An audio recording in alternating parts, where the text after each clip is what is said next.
They say the worst kind of betrayal doesn't come from enemies. It comes dressed like support. Encouragement. A warm smile in a cold room. That's how it started for me. A smile from Tom. I was 34, camera in hand and dreams still intact, when I walked into the modest office of Ember, a small Boston-based women's lifestyle magazine that was trying to punch above its weight. The kind of place with chipped mugs, recycled ideas, and just enough budget to pretend they had edge. Still, it was a foot in the door.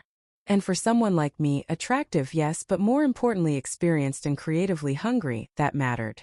Tom, the editor-in-chief, was the only man in the building. Mid-40s, sandy-haired, blazer-over vintage tea guy who read Bukowski and quoted Virginia Woolf. He had a presence and he used it well. During my interview he had said, "Jennifer, your work doesn't just capture moments, it redefines them. That's what this magazine needs."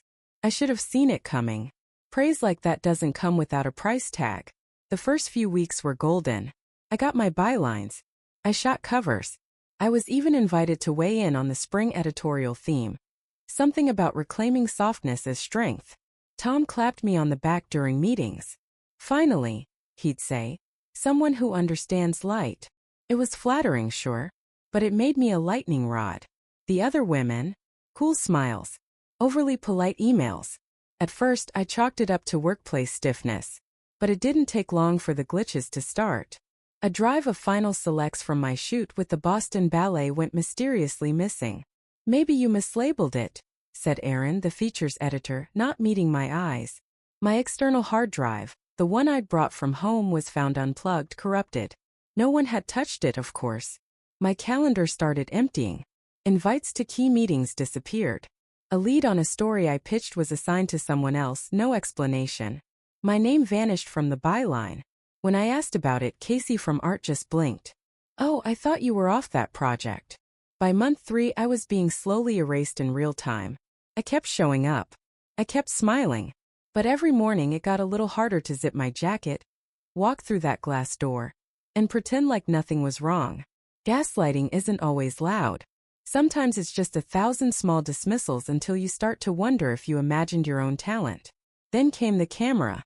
My Nikon D850, practically a limb, had been knocked off its strap in the supply room. A mistake, according to HR. But that thing didn't fall. I knew that cameras weight like my own heartbeat. And the impact crack across the lens? That wasn't clumsy. That was deliberate. One night I stayed late, backing up files onto my own drive and labeling every incident. That's when I noticed her, Marie. She was wiping down the kitchenette, eyes downcast. Mid-60s maybe, gray hair pulled into a tight bun. Anonymous in her janitor's polo. The kind of woman people didn't see unless they left crumbs. "You work late," she said softly without looking up. I paused. "Yeah, seems like the only time I can actually work." She didn't smile, didn't nod. But a few beats later she added, "Careful. Some folks don't like when others shine too bright." I've seen it before. That was the first time anyone acknowledged what I was feeling. It wouldn't be the last. After that night I started noticing Marie more often. She was always around, early mornings, late evenings, quietly cleaning up coffee spills and erasing the evidence of office pettiness. The kind of person people talk around assuming she's invisible, which, as it turns out, made her a damn good listener. A few days after the camera incident, I found a folded piece of paper on my desk. No name, just a scribble in pencil. "Basement utility room. After 6. It was weird, but I recognized the handwriting. Marie always labeled her cleaning supplies with the same loopy script. Maybe curiosity was a weakness, but I went. She was waiting in the back hallway, near the water heater, where the fluorescent light flickered like a dying star. "You're not crazy," she said before I could ask anything. "And you're not the first." I stared at her, thrown. "What do you mean?" Marie leaned on her mop like a staff. "This place, it does this. Every time someone new comes in with talent. Especially if she's pretty, smart, and doesn't kiss up." She gave me a long look. "You check all 3. I let out a dry laugh, equal parts flattered and tired. Why would anyone go out of their way to sabotage a coworker? It's a magazine, not Game of Thrones. Marie didn't smile.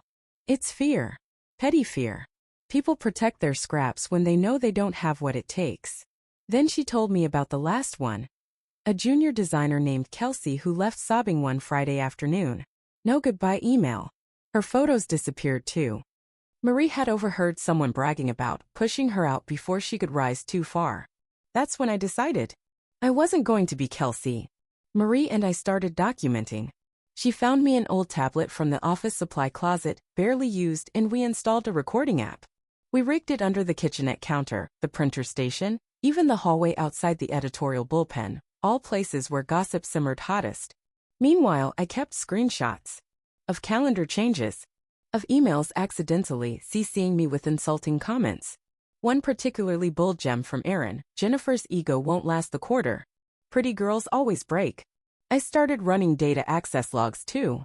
IT was lazy with security. I could see who logged in and at what time. When files disappeared, I tracked the timestamp and matched it against workstation activity. And sure enough, every accident lined up with someone in the features department working late. Tom was no help.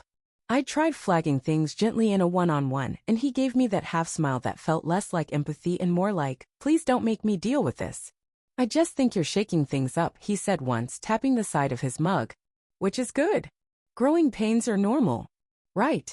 Broken cameras and erasure are just growing pains. But the worst part wasn't the gaslighting or the silence. It was the creeping suspicion that maybe, just maybe, they wanted me to quit before I had the receipts. Too bad for them. I'm a photographer. And nothing motivates a good frame like seeing the whole picture come into focus. The tension at Ember started to feel like a second skin. I wore it under my blazer, behind my polite smile woven into every click of my shutter. The days bled together, passive-aggressive post-its, suspiciously erased SD cards, and that strange pressure in meetings where people pretended I wasn't in the room, until someone recycled my idea with a different tone of voice and suddenly it was genius. And yet, I smiled. Documented. Collected. One afternoon, Marie slipped me a thumb drive. No label. She didn't say a word, just placed it by the sink while rinsing coffee mugs like it was a pack of sweetener. When I opened the files that night, I nearly choked on my tea. Audio clips. Clear ones. Voices I knew. Just get her to miss another deadline, then we can say she's unreliable. That girl thinks she's better than us because Tom likes her shots. Maybe if she spent less time contouring and more time learning layout, she'll leave on her own. They always do. My face burned. I had always suspected, but hearing it? Hearing the venom under those faux-friendly email signatures? It was fuel. I started laying traps.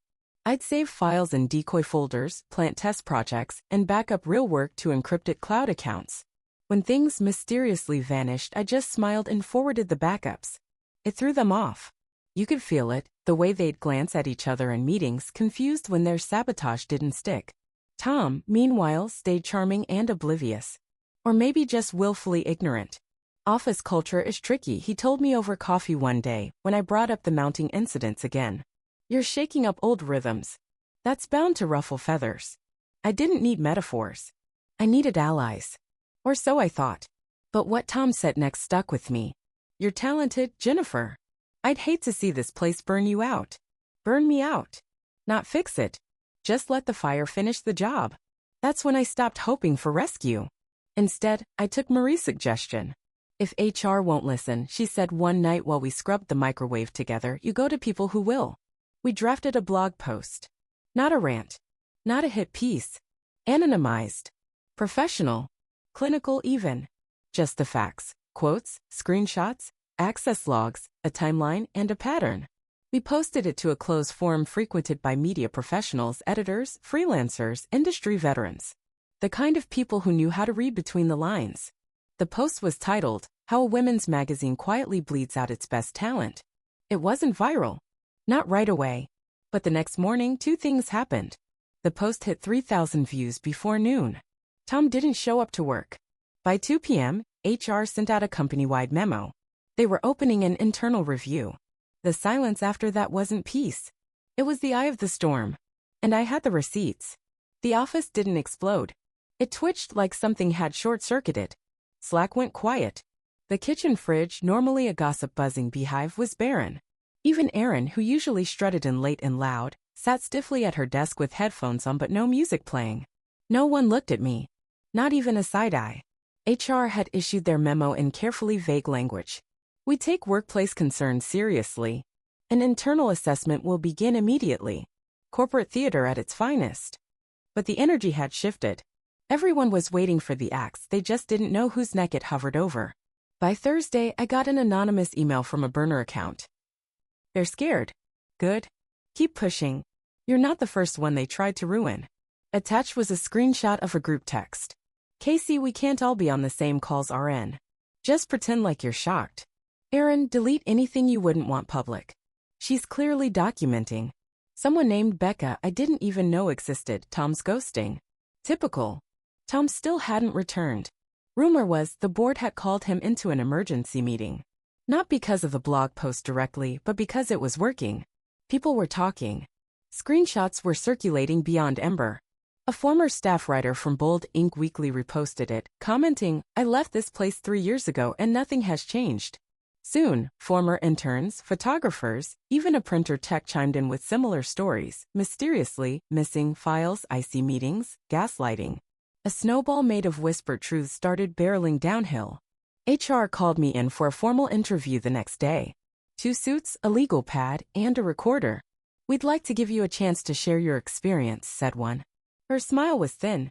I came prepared, printed logs, timestamps, screen grabs, audio transcripts. I laid it all out without raising my voice. Then I asked, why was it only after public attention that anyone cared to investigate?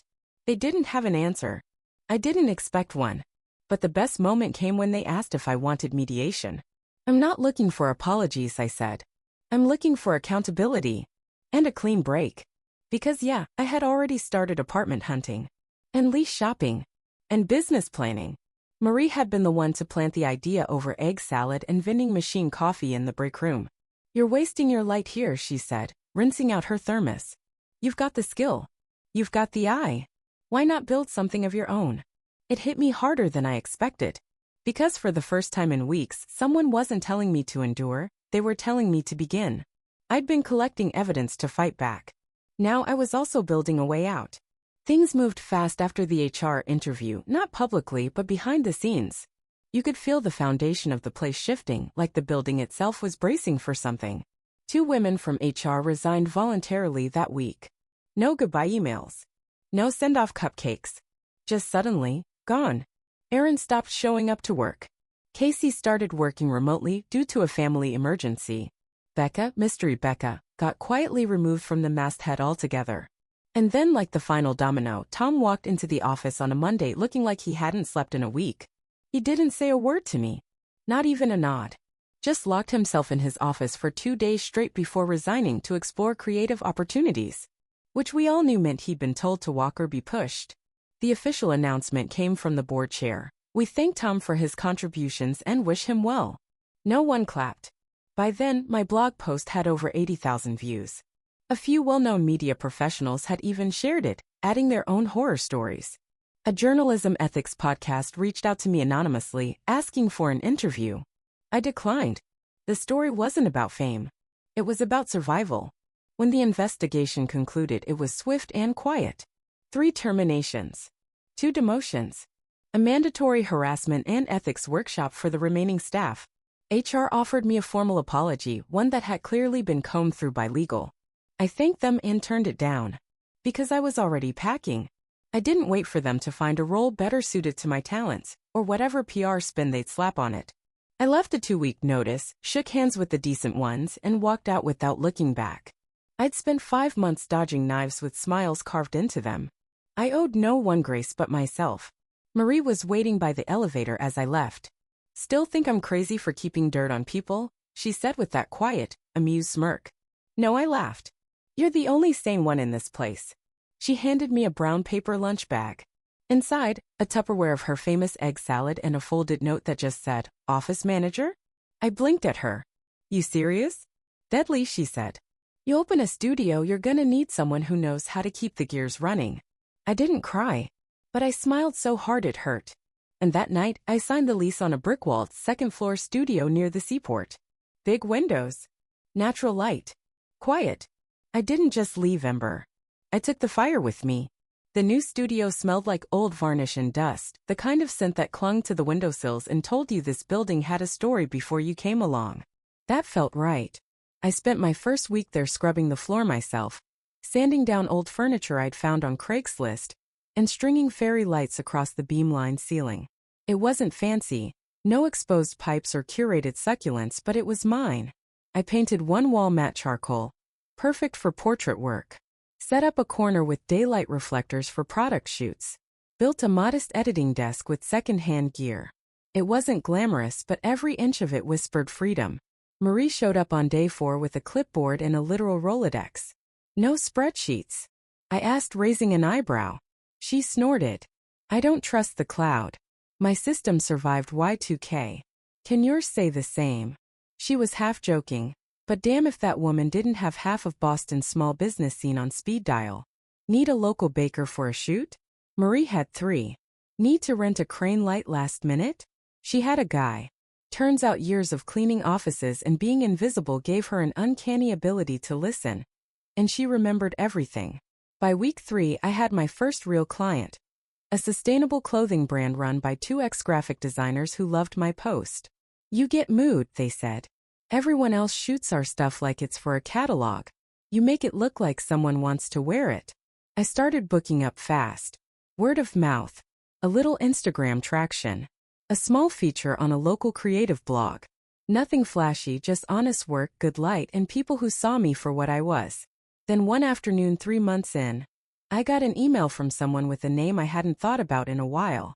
Subject line, coffee? And maybe a second chance. It was Aaron. The body of the message was short. Hey Jennifer. I've been meaning to reach out but didn't know how. I made mistakes. Big ones. I don't expect forgiveness, but I'd really like to talk. Fear hiring. I'm looking. Starting over. Thought maybe you'd understand. I sat there just staring at the screen. Aaron. Who'd tried to push me out. Who'd smiled while assigning my ideas to someone else. Who, if we're being honest, hadn't seen me as a person so much as a threat. And now she was the one looking for a hand. I didn't answer right away. Instead, I walked into the darkroom, flipped on the safe light, and watched an old print bloom to life in the chemical bath. One of the first portraits I ever took. Black and white. Crisp. Raw. And it hit me, I wasn't angry anymore. I'd already won. I met Aaron at a little cafe in Back Bay. One of those places with reclaimed wood tables and tiny glass cups they call latte art. She was already there when I arrived, nervous, overdressed, hands fidgeting with a napkin like it held the key to forgiveness. She looked smaller. Not physically, just emotionally. Like the wind had finally been knocked out of her sails. Jennifer, she said, standing a little too quickly. Thanks for coming. I sat. Let her speak first. Let her sweat a little. I owe you the biggest apology of my life, she said, words rushing out like a dam cracked wide open. What we did to you, what I did, it wasn't professional. It wasn't even human. She paused, waiting for me to throw something sharp. I didn't. Why? I asked, simple and flat. She didn't flinch. Because I was jealous. Because you were good. Because you didn't need anyone's approval to be brilliant, and that terrified me. I blinked. That was brutally honest. And unexpected. You could have said that back then, I said, voice level. I didn't have the courage, she admitted. And by the time things got bad, I just kept following the current. Cowardice disguised as consensus. We sat in silence for a few beats, steam curling between us. I lost that job, you know, she said finally. They offered voluntary resignation, but everyone knew it wasn't. I burned a lot of bridges. Tom's gone. Casey's in PR now, somewhere in Chicago. Becca's freelancing. But you. She looked up at me, full of something like awe. You built something. I sipped my coffee. I did. I meant it in the email, she said. I'd work for you. Intern, assist, sweep the damn floors. I just want to do honest work again. No politics. Just art. I didn't say yes. I didn't say no. What I did say was, send me a portfolio. Let's see if we're a fit. And that was the truest power shift of all. Not slamming the door, not handing out punishment, but standing tall enough to let someone else shrink and still offering them a shadow to stand in. Later, Marie asked, You really gonna hire her? Maybe, I shrugged. If she's serious. If she's changed. Marie looked at me for a long moment, then nodded. Just make sure she brings her own damn coffee. We laughed, and it was the easiest I'd felt in months. Because the past was behind me. And the studio? It was starting to feel like home. By summer, the studio had a rhythm. Tuesday was product shoots. Thursdays, portraits. Weekends were for clients with 9-to-5s and side hustles they were trying to turn into dreams. Marie ran the calendar like a military strategist. She picked up QuickBooks like she'd been waiting her whole life to tell someone, no, you can't write off a velvet couch unless it's in the shot. I hired a junior retoucher, Anna, fresh out of school, eyes like lenses and fingers faster than Photoshop itself.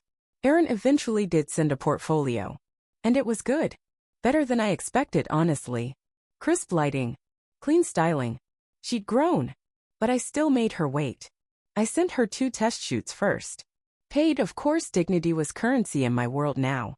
When she delivered them on time, no ego, no flair, just solid work and a thank you note, I finally called her in. I'm not here to be forgiven, she said at the end of our second meeting. I'm here to contribute. I hired her. Part-time. No titles. No promises. Just opportunity, the kind she once tried to take from me. Funny how justice doesn't always need a gavel. Sometimes it's a second chance handed back from the person you tried to cut. We started getting press. First, a Boston creatives feature, women-owned studios reshaping commercial photography. Then a spot on a local morning show. My Instagram hit 10K. Not viral. Not influencer tier. But real.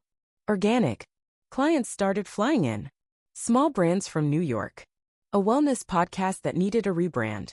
Even a literary journal that wanted moody author portraits. I shot on instinct, edited with grit, and refused to chase trends. My style was mine. People noticed. And so did Ember. One crisp September morning, I got a message from a new editor there, someone I'd never met. Hi Jennifer, I'm the new visual director at Ember. We've been following your work and would love to commission a feature shoot for our winter issue, Fresh Talent, Small Business Spotlight. Let us know if you're interested. I read it 3 times before Marie burst out laughing behind me. Oh, they have no idea, do they? Nope, I said, grinning. Not a clue. I was tempted to say no. To send a gif of a dumpster fire and block their domain. But instead I sent back a quote, full commercial rate, plus licensing fees, with a polite but clear clause, photographer retains full credit. All communication must go through studio management. Marie nearly fell off her chair when they agreed. That's it, she said. We've reached poetic levels of petty. But it wasn't petty. Not really. It was a quiet, professional reclamation. I wasn't just surviving anymore. I was running the damn show. The shoot for Ember happened on a rainy Tuesday. Fitting, really. We staged it in the studio, softbox lighting, neutral backdrops, glass mugs of tea steaming in the background. The subject was a jewelry designer from Providence who crafted pieces from melted-down heirloom silver. Quiet, thoughtful, talented. Everything Ember used to pretend it celebrated. And this time they had to do it for real. The new visual director, Lena, came by for the shoot. Young, sharp, clearly eager not to repeat her predecessor's mistakes. Your space is gorgeous, she said as she walked in, looking around like she was seeing a cathedral. This place feels like artistry. I smiled. It's honest. That's the only rule. She nodded, then hesitated. I've heard some of the stories. About how things were before. I just want you to know we're rebuilding. We're trying to make it right. I respected that. Later, after she left, Erin walked over to where I was cleaning lenses. You good? She asked. Yeah. Just thinking. About what? That for a long time I thought I had to earn space in rooms like Ember. Prove I belonged. But now. I paused. Now I realize I don't need their rooms. I've built my own. She nodded quietly. That night, I stayed in the studio long after the lights were off and everyone had gone. I developed a new series, black and whites of working women in transition. Chefs, seamstresses, nurses. Hands in motion, eyes not just looking but seeing. I called it Reframed. When the prints hung on gallery walls 2 months later, I didn't invite anyone from Ember. They showed up anyway. One of the marketing girls I recognized, someone who used to ghost me in the hallway, came up afterward. These are incredible, she said. Do you ever take on interns? I smiled, slow and careful. We're always looking for people with heart. Just know we don't tolerate ego. She flushed a little. Of course, Totally. As she walked away, Marie sidled up beside me, arms crossed. She's the one who used to write urgent on fake edit requests just to derail your shoots. I know. You gonna hold that over her? Nope. I'm gonna let her rise or fall on her own work. Like everyone else. Marie bumped my shoulder. Look at you. Saint Jennifer of the softlit vengeance. We laughed, but the truth lingered. I didn't need to burn anything down anymore. Because I'd already lit my own way forward. 1 year after I walked out of Ember, I stood in my studio, watching sunlight stream through the tall, old windows and hit the wall where I kept our press clippings. Not out of vanity, out of proof. Proof that you can get pushed, erased, gaslit, and still walk taller than the ones who tried to bury you. That morning, I opened my inbox to find a familiar name, Tom. The subject line, I owe you an apology. I didn't open it right away. I just sat with it. With everything it represented. He hadn't spoken to me since that last week. Not a word during the investigation. Not even when the blog post he'd brushed off nearly gutted the magazine he was supposed to lead. And now here he was. A single line in my inbox wrapped in guilt and maybe regret. I never replied. Some things don't deserve a response. Some things you just outgrow. Marie walked in with our lunch order, shawarma wraps and a cookie the size of her palm. She paused when she saw me staring out the window. You all right? Yeah. Just thinking how far we've come. Pfft. You mean how far you've dragged this whole circus uphill? I laughed. You helped. She gave a mock bow. I'll accept my knighthood and hummus, thanks. Across the studio, Aaron was working with Anna on lighting setups for a new shoot. They laughed real unforced. Like people who'd built trust from the wreckage. That was the thing no one tells you about justice. It doesn't always come as thunder or courtroom slams. Sometimes it looks like people doing honest work beside each other. Sometimes it sounds like an old building creaking in the morning light. And sometimes it tastes like shawarma and shared victory. Here's what I learned from all of it. People will try to silence you for being good at what you do, especially when you do it with heart and without apology. They'll call you difficult when they mean not easy to manipulate. They'll sabotage, smear, exclude. But if you hold the frame long enough, if you wait for the light, the truth develops. And when it does, they'll wish they hadn't tried to crop you out.